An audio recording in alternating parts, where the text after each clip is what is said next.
इस वीडियो में हम स्पैरिकल मिरर की बात करने जा रहे हैं क्योंकि दो एग्जाम्पल में रिफ्लेक्शंस के आपको लास्ट वीडियो मैंने बताया होगा कि रिफ्लेक्शन के दो एग्जाम्पल्स आपको पढ़ने हैं। एक है प्लेन मिरर जो हमने डिस्कस कर लिया है। अब हम जो डिस्कशन करने जा रहे हैं वो है स्पैरिकल मिरर। आइए स्पैरिकल मिरर की तरफ बढ़ते हैं। सबसे पहले स्पैरिकल मिरर बनता कैसे? ऑब्वियसली एक होलो स्फीयर लिया है हमने ग्लास का, होलो स्फीयर लिया है हमने ग्लास का, एक होलो स्फीयर है। ओके, इस होलो स्फीयर को हमने कट कर दिया है यहां से। ओके, जब हम कट करेंगे तो ये कुछ इस टाइप का हो जाएगा, होलो स्फीयर है। ओके, इस टाइप का अंदर से सर होलो स्फीयर की तरह कट डाउन हो जाएगा। ओके ओके, अगर हमने इसके आउटर सरफेस को कलर कर दिया है, अगर आउटर सरफेस को कलर कर दिया है तो ये बन जाएगा कॉनकेव मिरर। और अगर हमने इसके इनर अंदर के सरफेस को कलर कर दिया है तो ये बन जाएगा कॉन्वेक्स मिरर। बात समझ आ रही है? तो कैसे बनाता है होलो स्फीयर या स्पेरिकल मिरर कैसे बनाते हैं? एक होलो स्फीयर का सर्कल है, जब उसको मैं बीच में से कट कर दूंगा तो इस टाइप का पार्ट आ जाएगा। जब मैंने बाहर से कलर किया तो वो कॉनकेव हो गया, और जब मैंने अंदर से कलर किया तो वो कॉन्वेक्स हो गया। लाइक देखिए, spherical mirror divided in two category. One is concave mirror and second is convex mirror. तो concave mirror क्या होता है? Concave mirror is the part of spherical whose outer surface is silver coated. outer surface क्या है? Silver colour की coating कर दिया है। इसके आउटर सरफेस को मैंने सिल्वर कलर की कोटिंग कर दिया है। And inner surface act as a reflecting, और उसके अंदर का सरफेस रिफ्लेक्टिंग यानी रिफ्लेक्टिंग की तरह काम करेगा। समझ आ रही है बात? उसको बोलते हैं कॉनकेव मिरर। तो कॉनकेव मिरर की डेफिनेशन क्या है? A concave mirror is the part of a spherical mirror whose outer surface is colored and inner surface act as a reflecting surface. Okay, अब convex mirror की definition just इसका उल्टा। A convex mirror is the part of a spherical mirror whose outer surface act as a reflecting and inner surface is a silver coating. जिसमें outer surface, बाहर की surface ना, जिसमें outer surface मुझे कैसी लगे, आउटर सरफेस रिफ्लेक्टिंग हो और इनर सरफेस मैंने कोटिंग की हो, उसको बोलते हैं कॉन्वेक्स मिरर। तो इस दो टर्म्स को आप याद रखिएगा, कॉनकेव एंड कॉन्वेक्स। अगर याद रखने का, कॉनकेव, कॉनकेव के मतलब होता है गुफा, के मतलब होता है गुफा। कॉनकेव यानी कि लाइट गुफा के अंदर आ रही है, लाइट गुफा के अंदर आ रही, तो कॉनकेव के मतलब गुफा, उसको बोलते हैं कॉनकेव मिरर, यानी कि रिफ्लेक्टिंग सर्कल अंदर की टाइप है। और उसी का अपोजिट कॉन्वेक्स। तो ये दो मिरर आपको याद रखना है। आइए आगे की तरफ बढ़ते हैं। देखिए, अभी मैं आपको कॉन्वेक्स और कॉनकेव के टाइप बताता हूं। सबसे पहले हमने क्या किया था,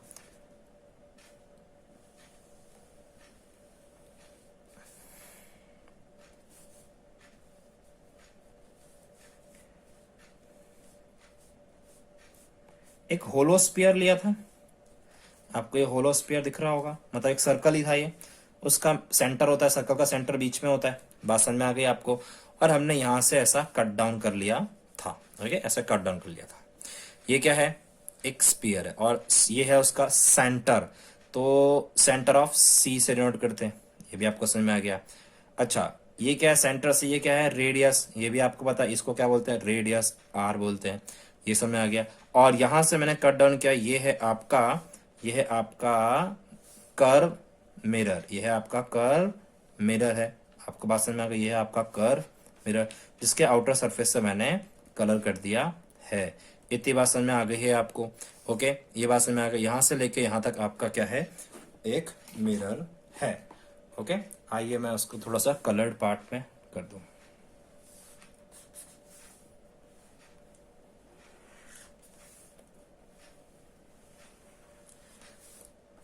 आप लोग समझिए, ये पूरा सर्कल ही है, और ये उसका सेंटर, और ये उसका रेडियस आर है। बात समझ में आ गई आपको इतनी? आइए मैं आपको आगे की तरफ लेके चलता हूं। मानिए ये पूरा एक ये क्या है, पूरा एक रिफ्लेक्टिंग सरफेस है और इसका सेंटर पार्ट पी से डिनोट किया है। किससे नोट किया है मैंने? पी से, पोल पी। ओके, आइए आगे की तरफ चलते हैं, इसमें जो बच गया है और देखें। अब एक एक करके समझने की कोशिश करते हैं एक एक पॉइंट को। सबसे पहले आप डेफिनेशन को समझिए। Centre of curvature, centre of curvatures की बात करते हैं। अगर ये लाइन आपको दिख रहा होगा, सेंटर ऑफ कर्वेचर ये रहा, यही है ना सेंटर ऑफ कर्वेचर, मतलब इस सर्कल का सेंटर तो यही है। तो इसकी डेफिनेशन क्या आएगी देखिएगा।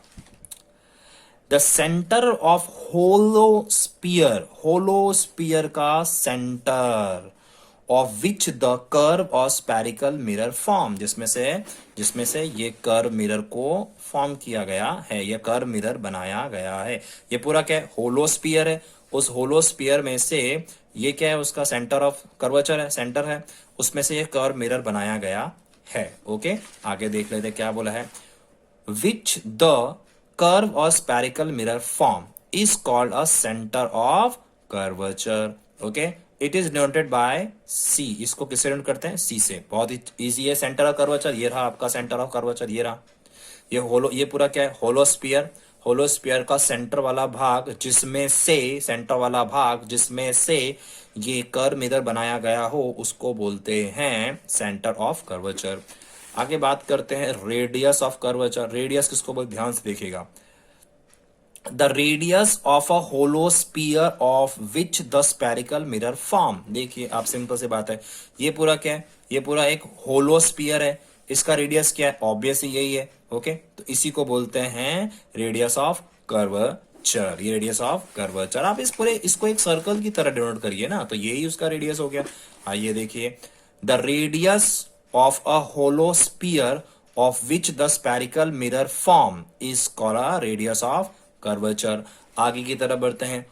पोल, मैंने आपको सीधी सी बताया, the mid point of a spherical mirror. यहाँ पे स्पेरिकल मिरर कितना है? यहाँ पे ये इतना ही है स्पेरिकल मिरर, तो यहाँ पे इतना ही है यहाँ पे स्पेरिकल मिरर, यहाँ पे स्पेरिकल मिरर इतना ही है। तो इसका सेंटर क्या है? यही है ना, इसका सेंटर ये है। इसको नोट करते हैं पोल पी से, सेंटर ऑफ पोल पी। और उसी चीज को यहाँ पे डेफिनेशन में बोला होगा। क्या बोला है? The mid point of a spherical mirror is called pole. बात समझ में आ गई। अब बोलते हैं प्रिंसिपल एक्सेस क्या है। बहुत ही इंपॉर्टेंट और easy. A line joining the centre of curvature C and pole P. मेरी बात ध्यान से सुनिएगा। क्या principal axis? a line joining of center of curvature and pole P is known as a principal axis। इसको बोलते हैं हमारा प्रिंसिपल एक्सेस। समझ में आ रही बात? कैसे? a line joining center of curvature and pole P, यानी एक ऐसी लाइन जो C पे से निकलती है और P पे से गुजर के बाहर जाती है। यानी C और P पे से एक लाइन गुजरे, उसको ही हम बोलते हैं प्रिंसिपल एक्सेस। उसी को हम बोलते हैं principal axis. A line joining the center of curvature C and pole P of the spherical mirror is known as a principal axis। आइए आगे की तरफ बढ़ते हैं। यहाँ आप देखिए, अब यहाँ पे प्रिंसिपल ऑफ फोकस। मेरी बात, इस चीज को ध्यान समझने की कोशिश करिएगा। A point on the principal axis of the spherical mirror, a point on the principal axis of the spherical mirror where the ray of light parallel to the principal axis meet after reflecting on the point। इस चीज को समझे। ये रहा हमारा एक spherical mirror, जिसको बाहर से हमने आउटलेट कलर किया गया है। ये इसका प्रिंसिपल एक्सेस है। ओके, प्रिंसिपल एक्सेस, ये पोल पी है। प्रिंसिपल एक्सेस से पैरेलल कोई भी लाइट आए, रे ऑफ लाइट है पैरेलल। देखो ऐसा पैरेलल रे ऑफ लाइट है ना, सारी पैरेलल रे ऑफ लाइट है। ये आफ्टर रिफ्लेक्टिंग के बाद किसी पॉइंट पे, प्रिंसिपल एक्सेस पे एक पॉइंट पे मीट होती है। देखो ये रही प्रिंसिपल एक्सेस पे, ये पॉइंट पे क्या हो रही है? मीट हो रही है। इसी पॉइंट को बोलते हैं फोकस, ओके, फोकस पॉइंट। बात समझ में आ गई? ये रहा, देखिए, a point on the principal axis, principal axis पर यह वह पॉइंट है of a spherical mirror where the ray of light parallel to the principal axis. एक रे ऑफ लाइट है जो प्रिंसिपल एक्सिस के पैरेलल है, वो मीट आफ्टर रिफ्लेक्टिंग, रिफ्लेक्ट होने के बाद मीट होती है कहां पर? On a point is called a principal axis. Principal axis पे वो पैरेलल लाइन रिफ्लेक्ट होकर जहां मीट होती है उसी को बोलते हैं प्रिंसिपल ऑफ फोकस। और दूसरी तरफ से इसको बोल सकते हैं एफ इजिकल टू, क्या होता है? F is equal to R upon two, यानी कि रेडियस को ये जो आपने यहाँ पे इस डायग्राम में जो रेडियस बनाया है यहां से यहां तक, इस रेडियस को अगर आप हाफ कर दो, रेडियस को अगर आप हाफ कर दो तो क्या बन जाएगा? तो आ जाएगा एफ। इतनी बात आपको समझ में आ चुकी है। अब हम बात करते हैं फोकल लेंथ की। लेंथ मतलब आपको पता है distance, distance between the pole P and the focal point F. देखिए डिस्टेंस बिटवीन, डिस्टेंस देखिए यहाँ पे अगर इसका एफ आएगा, यहाँ पे इसका एफ आएगा और यहाँ पे इसका पी आएगा। ओके, मेरी बात ध्यान सुनिएगा। द डिस्टेंस बिटवीन पी और एफ, इनके बीच का डिस्टेंस, द डिस्टेंस बिटवीन मतलब यहां से यहां तक, मतलब यहां तक, सॉरी यहां तक, यहां से ये नहीं, यहां से यहां तक, इतने दूरी के डिस्टेंस को स्मॉल एफ से डिनोट करते हैं और इसको कैपिटल एफ से डिनोट करते हैं। इसी को बोलते हैं principal focal and principal length, focal length. Okay, principal focal and principal of focal length, दो चीज हो गई। आइए हम इसको आगे की तरफ चलते हैं, आइए आगे की तरफ चलते हैं। अब हमें क्या बनाना है? हमने स्पेरिकल मिरर सीख लिया, अब हम स्पेरिकल मिरर में इमेज फॉर्मेशन सीखेंगे कि स्पेरिकल इमेज में किस टाइप का इमेज बनता है, कहां बनता है, कैसे बनता है। मेरी बात बहुत ध्यान से सुनिएगा। इमेज फॉर्मेशन के लिए आप हमेशा एक बात याद रखिएगा, मिनिमम 2 रे ऑफ लाइट्स चाहिए, मिनिमम 2 रे ऑफ लाइट चाहिए। तो यहां पे कुछ रूल्स सीखने की जरूरत है। आइए हम रूल सीखते हैं। वो सारे रूल्स हम लोग कॉन्वेक्स में सीखने, कॉनकेव में सीखने जा रहे हैं। ओके, सारे के सारे रूल्स किस में आएंगे? कॉनकेव में। ओके, आइए रूल नंबर 1 देखिएगा ध्यान से। रूल नंबर 1 क्या बोलता है?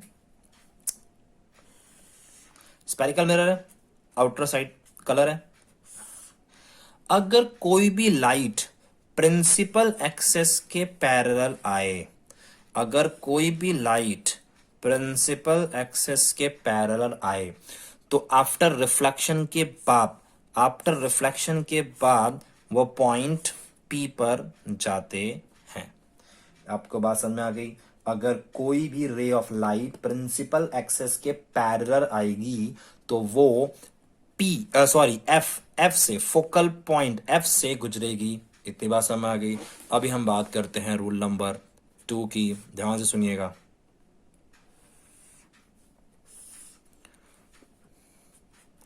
अगर कोई लाइट एफ से गुजरे, अगर कोई लाइट एफ से गुजरे तो रिफ्लेक्ट होके बाद वो पैरेलल जाती है। इसका जस्ट उल्टा, किसका उल्टा?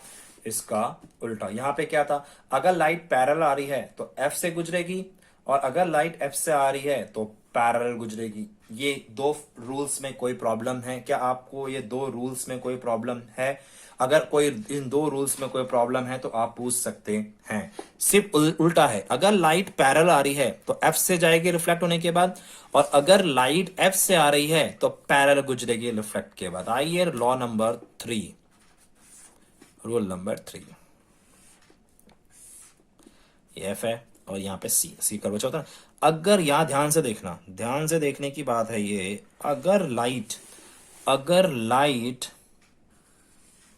सी पे से आ रही है, अगर लाइट सी पे से आ रही है तो वो लाइट सी पे से ही गुजर जाएगी, वो लाइट सी पे से गुजर, अगर लाइट सी पे से आ रही है तो सी पे से वापस गुजर जाएगी, अगर सी से आएगी तो सी से जाएगी। रूल नंबर 3, क्या आपको रूल नंबर 3 में कोई प्रॉब्लम है? नहीं होनी चाहिए। रूल नंबर 1, प्रिंसिपल एक्सेस के पैरेलल आएगी तो एफ से गुजरेगी। रूल नंबर 2 एफ से आएगी तो प्रिंसिपल पैरेलल गुजरेगी। रूल नंबर 3 सी से आएगी तो सी पर ही जाएगी। आइए रूल नंबर 4 की बात करते हैं। रूल नंबर 4 की बात करते हैं, देखिएगा ध्यान से। रूल नंबर 4 क्या बोलता है? रूल नंबर 4 ये बोलता है कि पोल पी, अगर लाइट पोल पी पे से अगर लाइट पोल पी पे से आएगी तो उसी डायरेक्शन में पोल पी पे से निकल जाएगी। क्योंकि अगर मैं बोलूं ये पोल पी पे से कैसे होगा, तो यहाँ पे देखिए, यहाँ पे हम लोग मान लेते हैं हमारा प्लेन मिरर है। ओके, अगर थीटा आई पे से आएगी तो थीटा आर पे से ही गुजर जाएगी। जितने एंगल से आएगी उतने ही एंगल में वो गुजर जाएगी। इसको बोलते हैं रूल नंबर 4। चारों चार रूल्स मैंने आपको बता दिए कि इसके कॉनकेव के, मैंने कॉनकेव के चारों रूल्स आपको समझा दिए। अब जब भी हम इमेज फॉर्मेशन करेंगे, इन चार रूल्स में से कोई भी 2 रे ऑफ लाइट का इस्तेमाल करेंगे। जब भी हम कॉनकेव मिरर में इमेज फॉर्मेशन करेंगे तो हमें इन 4 रे ऑफ लाइट में से कोई भी 2 रे ऑफ लाइट चाहिए। ओके, कौन कौन सी? सबसे पहले रे ऑफ लाइट की बात करते हैं। पैरेलल आएगी तो एफ से गुजरेगी, एफ से आएगी तो पैरेलल गुजरेगी, सी से आएगी तो सी पर जाएगी, और यहाँ पे एक और था कि अगर लाइट पी पे से आएगी तो उतने एंगल में से वापस चली जाएगी। ये 4 रूल्स है ना, इन चारों रूल्स का इस्तेमाल करके कॉनकेव मिरर में हम लोग इमेज फॉर्मेशन का काम करेंगे। कॉनकेव में से हम लोग इमेज फॉर्मेशन का काम करेंगे। आइए हम लोग इसका काम स्टार्ट करते हैं। यानी कि अब एक नया टॉपिक आया है, image formation by concave mirror. Image formation by concave mirror. चलिए धीरे धीरे करके हम लोग ध्यान से समझने की कोशिश करते। आई नो वीडियो थोड़ा लंबा हो जाएगा मगर इंपॉर्टेंट है। सबसे पहले एग्जाम्पल्स में चलते हैं। ये रहा मेरा एक कॉनकेव मिरर है। ओके ओके, यहां पे हम लोग एफ देते हैं। मानते हैं फर्स्ट है इमेज फॉर्मेशन, फर्स्ट है। ओके, यानी केस फर्स्ट। मानते हैं जो लाइट आ रही है ना वो इन्फिनिटी से आ रही है, बहुत दूर से आ रही है। जो भी लाइट आ रही है बहुत ही दूर से आ रही है। ओके, अब हमें इसका इमेज फॉर्मेशन करना है कि कॉनकेव मिरर में उसका इमेज कहां फॉर्म होगा। तो सिंपल सी बात है, हमें 4 रूल्स में से कोई भी 2 रूल्स को फॉलो करने हैं। आइए इन 4 रूल्स में से कोई भी 2 रूल्स है। सपोज एक लाइट ऐसे पैरेलल आ रही है, तो बताइए कहां से गुजरेगी? अगर लाइट पैरेलल आएगी तो एफ से गुजरेगी, ऑब्वियसली उससे एफ से निकाल देते हैं। सपोज एक और रे ऑफ लाइट आ रही है, ये भी पैरेलल है। ओके, तो ये कहां से गुजरेगी? ये भी एफ से गुजरेगी, ये भी आपको आ गया। Very good. यानी यहां पे क्या देख रहे हो, अगर ऑब्जेक्ट, अच्छा बचा ये आप बताइए कि ऑब्जेक्ट कहां पे रखा हुआ है। अब बताइए ऑब्जेक्ट कहां पे है? ऑब्जेक्ट सर इन्फिनिटी पे रखा हुआ है। Very good, very good. अच्छा बताइए इमेज कहां पे फॉर्म हो रहा है? इमेज फॉर्म कहां पे हो रहा है? सर इमेज तो at at at at F पे, फोकस पे फॉर्म हो रहा है। देखो यहाँ पे ये 2 लाइट कहां पे मिल रही है? ये 2 रिफ्लेक्टेड लाइट एफ पे मिल रही है ना, इसलिए एफ पे हो रही है। फर्स्ट, सेकेंड, थर्ड की बात करते हैं। थर्ड बताइए इमेज कैसा है? इमेज देखिए, सबसे पहले इमेज रियल है। क्यों रियल है? क्योंकि लाइट अपने आप आकर मीट हुई है, तो ये रियल है। और रियल एंड इन्वर्टेड उल्टी होती है, याद रखना। रियल इमेज हमेशा इन्वर्टेड होती है, ये भी आपको आ गया। और फोर्थ, उसका साइज क्या है? इमेज का साइज क्या? आप देखिए पॉइंट में आ गया, देखा ना, पॉइंट पे आके मिल रहा है, यानी कि डिमिनिश कैसी है? हाईली डिमिनिश है,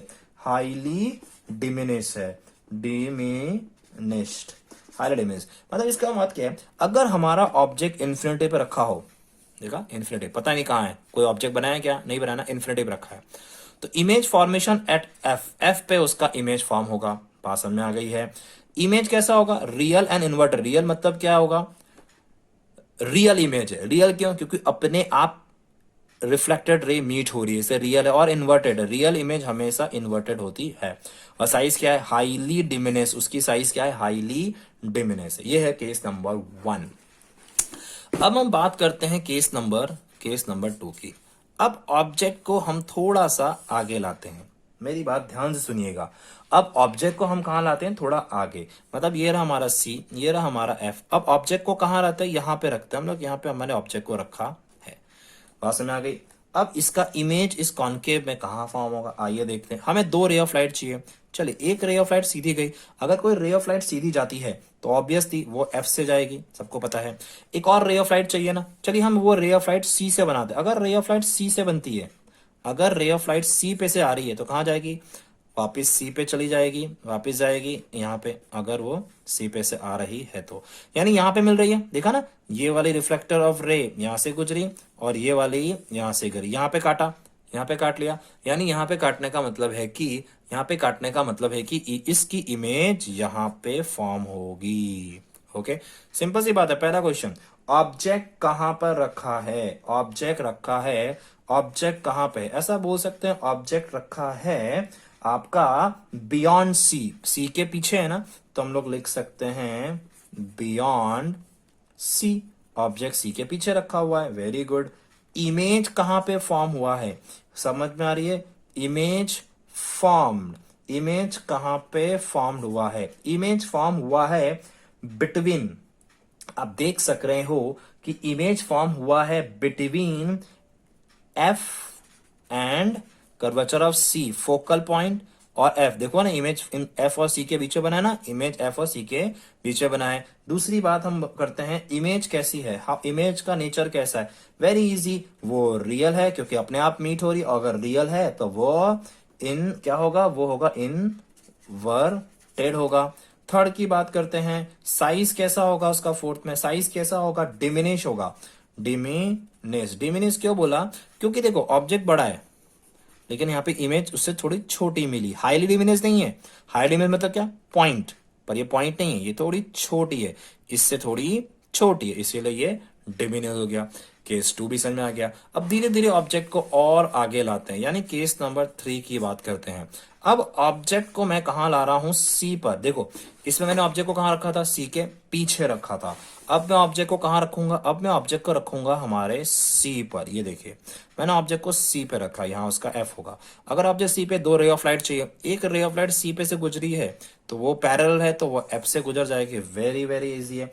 और दूसरा हम लोग ने एफ से गुजारा है, अगर मैं एफ से गुजारूंगा तो उसी में आगे जाएगा ऑब्वियसली। यानी यहां पे मिल रही है, देखा यहाँ पे, यानी इसी के नीचे, सी के नीचे ही इमेज बनी, बात समझ में आ गई, उसी के नीचे बनी है।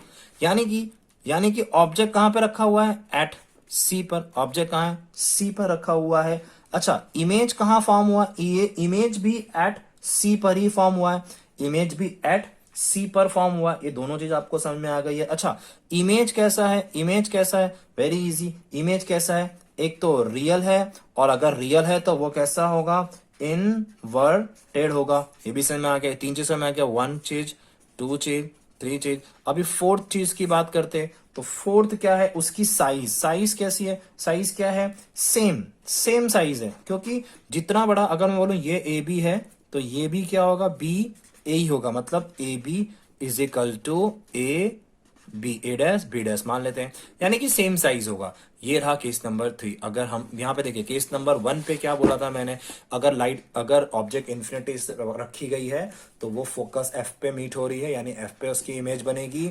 और अगर वो ऑब्जेक्ट बियॉन्ड सी, सी के पीछे रखी हुई है तो ऑब्जेक्ट की इमेज सी और एफ के बीच में बनेगी। और अगर ऑब्जेक्ट को मैंने सी पर रखा हुआ है तो इमेज एट सी पर बनेगी। चलिए आगे चलने की कोशिश करते हैं।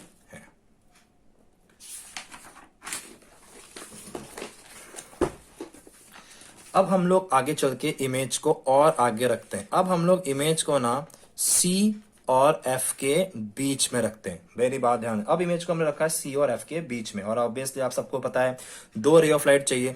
ये रहा हमारा ऑब्जेक्ट, तो एक तो ऐसे पैरेलल गई जो F से गुजरेगी, बहुत इजी है, और एक और मैंने F से गुजारी है, इसको थोड़ा बड़ा कर लीजिए, F से गुजारी तो यहां जाएगी, ये भी आसान में लाइन आप सीधी बनाइएगा। यानी ये इमेज कहां पे मिली है, ये जो इमेज जो फॉर्म हुई है वो थोड़ा सा C के पीछे फॉर्म होगी। एग्जैक्टली मैंने थोड़ा लाइन टेढ़ी कर दी, अगर मैं इस लाइन को सीधे बनाऊं तो वो C के पीछे फॉर्म हो रही। इतनी बात आपको समझ में आ चुकी होगी क्लियरली। यानी कि सीधी सी बात है, मैं लिख नहीं रहा हूं ऑब्जेक्ट कहां पर रखा हुआ है, ऑब्जेक्ट कहां पे प्लेस हुआ है। ऑब्जेक्ट प्लेस हुआ है सी और एफ के बीच में। ऑब्वियसली सी और एफ के बीच में ऑब्जेक्ट प्लेस हुआ है। इमेज कैसी है, इमेज कहां पे फॉर्म हुई है, बियॉन्ड सी, सी के पीछे। इमेज कहां पे फॉर्म हुई है, सी के पीछे। अच्छा इमेज कैसी है, रियल एंड इन्वर्टेड है। अच्छा साइज कैसी है, लार्ज है। मेरी बात ध्यान सुनना, इससे तो बड़ी होगी। अगर ये ए बी है और ये बी डैश और ए डैश है, तो ए बी से ए डैश और बी डैश बड़ा होगा। यानी कि इमेज जो है वो हमारी ऑब्जेक्ट से बड़ी होगी। आइए नेक्स्ट चलते हैं, केस नंबर पता नहीं कौन सा केस है। अब हम लोग ऑब्जेक्ट को कहां रखेंगे, अब हम लोग ऑब्जेक्ट को एफ पे रखेंगे। समझा, धीरे धीरे हम लोग ऑब्जेक्ट को आगे ला रहे हैं। पहले हमने इन्फिनिटी पे रखा, फिर मैंने सी के पीछे रखा, फिर मैंने ऑब्जेक्ट को सी पे रखा, फिर मैंने ऑब्जेक्ट को सी और एफ के बीच में रखा। अब मैं ऑब्जेक्ट को कहां रख रहा हूं, एफ पे रख रहा हूं। वापिस से मुझे दो रे ऑफ लाइट चाहिए। तो देखिए एक रे ऑफ लाइट तो ये रही, जो पैरेलल है तो कहां से गुजरेगी, एफ से गुजरेगी। इतनी बात समझ में आ गई है। और एक और रे ऑफ लाइट चाहिए। चलो मैं पोल पी पे से एक रे ऑफ लाइट को गुजारता हूं, तो वो भी कैसी है, ऐसी है। तो आप देख रहे हैं ये दोनों लाइट पैरेलल है। देख रहे हैं आप, ये दोनों लाइट एक दूसरे के पैरेलल है। और ऐसी एक थियरी है कि अगर कोई लाइट पैरेलल होती है तो वो बहुत दूर जाकर एक ही में मिल जाती है। ओके, यानी ये इसका, यानी यहां मैं बोलूंगा कि ऑब्जेक्ट कहां पे रखा हुआ है, एफ पर। इमेज कहां बन रहा है, इन्फिनिटी पे। इमेज फॉर्म होगा लेकिन कहां पे होगा, एकदम पता नहीं, यहां नहीं होगा, बहुत दूर हो। इन्फिनिटी पे ये दोनों लाइन जाकर मिल जाएगी। यानी इमेज कहां फॉर्म हो रहा है, इन्फिनिटी पर फॉर्म हो रहा है। अच्छा इमेज कैसी है, रियल है और इरेक्ट है। याद रखना, रियल एंड इरेक्ट है। अच्छा रियल एंड इन्वर्टेड होगा। अच्छा और साइज कैसा है, हाईली एंड लार्ज, बहुत बड़ा साइज होगा ये, हाईली इन लार्ज। अब केस नंबर आगे आते, लास्ट केस है। अब हम लोग को ऑब्जेक्ट कहां रखना पड़ेगा, ऑब्वियसली अब हम जो को एफ पे रख चुके थे, अब हम एफ और पोल पी के बीच में ऑब्जेक्ट रखा है। Very easy. तो देखिए एक तो अगर ऐसे जाए तो प्रिंसिपल एक्सेस ये एफ से गुजरेगी, बात समझ में आ गई। एक वापिस से पी पे से गुजारेंगे तो वो ऐसे जाएगी। आप इन दोनों लाइन को जब पेंसिल से बनाएंगे ना, एक चीज याद रखना कि ये लाइन एफ से गुजरी और एक पी वाली ऐसे गुजरी, ये दोनों लाइन पैरेलल नहीं है। देखो ये कैसे हो रही है अगेन, तो ये इमेज तो नहीं बनने वाली। अब यहां पर अगर ये दोनों लाइन पैरेलल नहीं है, ये दोनों लाइन इसमें पैरेलल थी तो ये पैरेलल लाइन इन्फिनिटी पे जाकर मिल जाती है, लेकिन ये लाइन पैरेलल नहीं है। अगर ये पैरेलल नहीं है तो ये इमेज तो फॉर्म ही नहीं होगी। तो यहां पे हम अपने वर्चुअल इमेज सोचेंगे कि यहाँ पे वर्चुअल इमेज बन रहा होगा। वो कैसे बन रहा होगा, हम मानते हैं कि ये क्या है, यहाँ पे नहीं बना तो ये आगे जाएगा इमेजिन लाइन, ये भी इमेजिन आगे जाएगी, तो ये इमेजिन एक दूसरे को कहीं ना कहीं काट देगी और ये ऑब्जेक्ट यहां पर बनेगी। आइए इमेज कहां, ऑब्जेक्ट कहां रखा हुआ है, ऑब्जेक्ट रखा हुआ है पी, पोल पी और एफ के बीच में रखा गया है। ओके, इमेज कहां फॉर्म हो रहा है, इमेज फॉर्म हो रहा है बिहाइंड द मिरर। देखना बिहाइंड द मिरर, मिरर के पीछे फॉर्म हो रहा है, बिहाइंड द मिरर। इमेज कैसी है, इमेज कैसी है, वर्चुअल एंड इरेक्ट इमेज है। याद रखना, सिर्फ इसी में वर्चुअल एंड इरेक्ट, जब ऑब्जेक्ट को पी और एफ के बीच में रखते हैं ना, तो इसी में इमेज वर्चुअल एंड इरेक्ट होती है। और साइज कैसी है, हाईली एंड लार्ज, इससे बहुत बड़ी। ये 5 केस है, आप इन सभी केस को ध्यान से रखिए, सुनिए। एक एक बार मैं रिवाइज कर देता हूं। सबसे पहले देखिए, अगर ऑब्जेक्ट इन्फिनिटी पे रखी है, अगर ऑब्जेक्ट इन्फिनिटी पे रखी है तो वो एफ पर मिलेगी, उसकी इमेज एफ पे मिलेगा, वो हाईली डिमिनिश होगा, बहुत एक पॉइंट ऑब्जेक्ट बन जाएगा, वो रियल होगा, इन्वर्टेड होगा।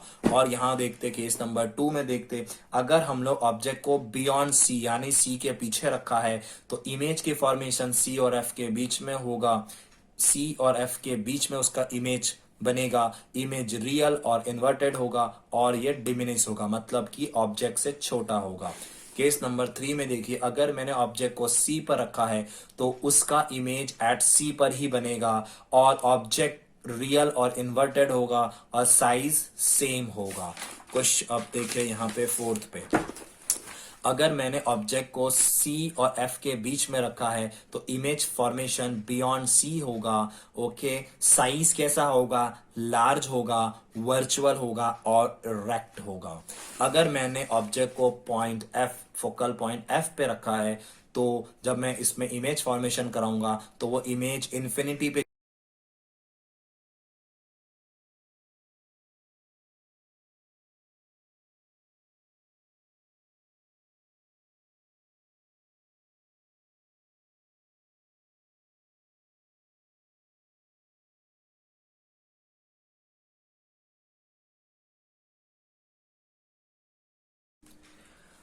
हेलो। अब हम उसी तरह इमेज के रूल्स पढ़ेंगे, कॉन्वेक्स के रूल्स पढ़ेंगे। ओके, जिस तरह हमने कॉनकेव के रूल्स पढ़े थे ना चार, उसी तरह हम कॉन्वेक्स के रूल्स पढ़ेंगे। कॉन्वेक्स के 4 रूल्स पढ़ेंगे। ओके, तो आइए कॉन्वेक्स के 4 रूल्स पढ़ते हैं। रूल नंबर वन देखिए, कॉनकेव ऐसा बनता है, कॉन्वेक्स ऐसा बनता है। ओके, इसके अंदर की साइड क्या होता है? कोटेड होता है। रूल नंबर 1, अगर लाइट पैरेलल आएगी, ये बात ध्यान सुनिएगा, अगर लाइट पैरेलल आएगी तो क्या होगा? लाइट तो ऐसे रिफ्लेक्ट हो जाएगी, है ना? लाइट तो ऐसे रिफ्लेक्ट हो जाएगी। मगर रूल्स क्या बोलता है? अगर कोई लाइट पैरेलल आई तो वो कहां से गुजरनी चाहिए? एफ से गुजरनी चाहिए। तो क्या होगा, यहाँ पे जो एफ होगा ना, ये लाइट आगे चल के इमेजिन लाइट ऐसा सोचेंगे कि वो एफ से गुजर रही होगी। आगे रूल नंबर 1 क्या है? अगर लाइट पैरेलल आएगी तो क्या हो जाएगी? डेविएट हो जाएगी, है ना? चल जाएगी। तो ये तो मिल ही नहीं रही है। लेकिन रूल्स क्या बोलता है? अगर कोई लाइट पैरेलल आएगी तो प्रिंसिपल एक्स एफ पर आके मीट होगी, जो पीछे की साइड होगी। Rule number 2 same. अगर कोई लाइट ध्यान सुनेगा, अगर कोई लाइट एफ से आ रही है, अगर कोई लाइट ऐसे पैरेलल जा रही है, मेरी बात ध्यान सुन, अगर कोई लाइट ऐसे ऐसे आई और वो अगर पैरेलल गई, इसका मतलब क्या है? इसका मतलब कि वो जो लाइट थी ना, ये लाइट एफ से आ रही होगी। क्योंकि हमने इसके पहले के वीडियोस में ये देखे थे, अगर लाइट पैरेलल आएगी तो एफ पे से गुजरेगी। और अगर लाइट पैरेलल गुजर रही है, यहाँ पे देखिए लाइट कैसे गुजर रही है, यहाँ पे लाइट पैरेलल आई थी, पैरेलल लाइट आई थी ना, पैरेलल। अगर लाइट पैरेलल आती है तो वो एफ से गुजरती है, और अगर लाइट पैरेलल जा रही है यानी कि वो एफ से गुजर रही होगी। इतनी बात समझ में आ गई। दो। रूल नंबर 3 अगर ऐसा बोलता है, अगर लाइट ऐसे आ रही है और सेम उसी पाथ में आगे बढ़ जाए, इसी पाथ से आ रही थी और इसी पाथ में आगे बढ़ जाए, यानी ये लाइट इमेजिन लाइन में कहीं ना कहीं सी, ओके, कहीं ना कहीं ये लाइट सी पे से मीट कर रही होगी, सी पे जा रही होगी। बात समझ में आ रही है? रूल नंबर 4 पढ़ते हैं हम लोग। फोर्थ रूल्स क्या बोलता है? अगर रे ऑफ लाइट, अगर पोल पी पे से आएगी, अगर पोल पी पे से आएगी तो उसी में से आगे गुजर जाएगी। मतलब theta I is equal to theta R. ये पोल पी से आएगी तो पोल पी पे ही वापस चली जाएगी। यही इसके 4 रूल्स हैं, और इसी 4 रूल्स में इसके इमेज फॉर्मेशन सीखने पड़े कि इसके इमेज फॉर्मेशन 2 ही है। इसके इमेज फॉर्मेशन 2 ही होते हैं। सबसे पहले इमेज फॉर्मेशन हम देखते हैं। देखिए, ध्यान से देखिएगा, इमेज फॉर्मेशन पढ़ने जा रहे हैं। ओके, अगर लाइट पैरेलल आएगी, अगर लाइट पैरेलल आएगी, ऑब्वियसली अगर लाइट पैरेलल आएगी तो ये तो लाइट तो ऐसे चली जाएगी, तो भी इमेज तो फॉर्म होता ही है ना, इमेज तो बनता है। यानी कि सबको पता है कि इमेज लाइन पीछे जाकर मीट होगी, कहाँ पे? पीछे जाकर एफ पे मीट हो रही है। अगर मैं बोलूं कि ऑब्जेक्ट कहाँ रखा है, तो तुम बोलोगे ऑब्जेक्ट इन्फिनिटी पर रखा हुआ है। इमेज कहाँ बन रहा है? इमेज बन रहा है एट एफ पर बन रहा है। इमेज कैसी है? इमेज वर्चुअल है, क्योंकि ये अपने आप मीट नहीं हो रही थी। देखो अपने आप तो कहाँ जा रही है, ये तो बाउंस बैक हो रही है, वापस चले जा रही है ना, डाइवर्ट हो जा रही है। यानी ये तो हमारी इमेजिनरी लाइन है जो पीछे जाकर मिरर के पीछे एफ पे मीट हुई है। यानी ये वर्चुअल इमेज है और इरेक्ट है, क्योंकि वर्चुअल इमेज हमेशा सीधी होती है, इरेक्ट इमेज है। अच्छा, साइज क्या होगी? Highly diminish. देखो पॉइंट में आ गया ना, पॉइंट पे आएंगे हाईली डिमिनिश। ओके, अब बात करते हैं केस नंबर 2 की।